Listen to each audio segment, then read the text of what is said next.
I hope you had a great holiday weekend. I sure did. I enjoyed yesterday's show, by the way. I don't always get to watch. I don't get the same privilege that you watching at this time of the day have, but it was nice. The show's actually not bad from what I can tell.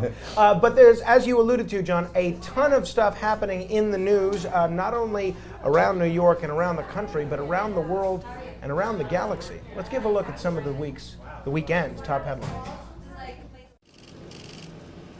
This weekend, President Trump became the first world leader to visit the new emperor of Japan, who ascended to the throne on May 1st. Trump, however, remains somewhat at odds with Japanese Prime Minister Shinzo Abe over North Korea's missile tests. The president says he doesn't believe the tests violate UN Security Council resolutions. I am very happy with the way it's going, and intelligent people agree with me. You're not bothered at all by the small missiles? No, I'm not. I am personally not. Trump also continued to hammer former Vice President and Democratic presidential candidate Joe Biden, echoing Kim Jong-un, who called Biden a low IQ individual. He probably is, based on his record.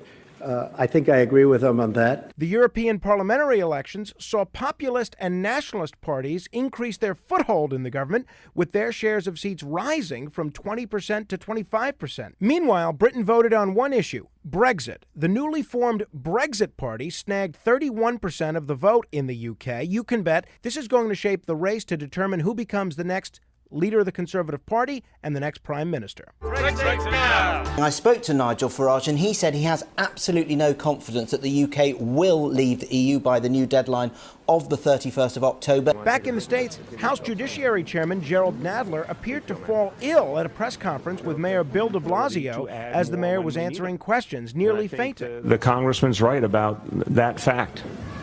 Jerry, you want some? Yeah, I got some here. Jerry, take a drink.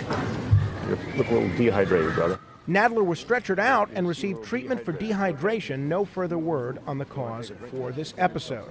And finally, on to space, where an article from the New York Times details the accounts of Navy pilots who reported seeing a large number of unidentified flying objects in our skies over Virginia and Florida during maneuvers in 2014 and 2015.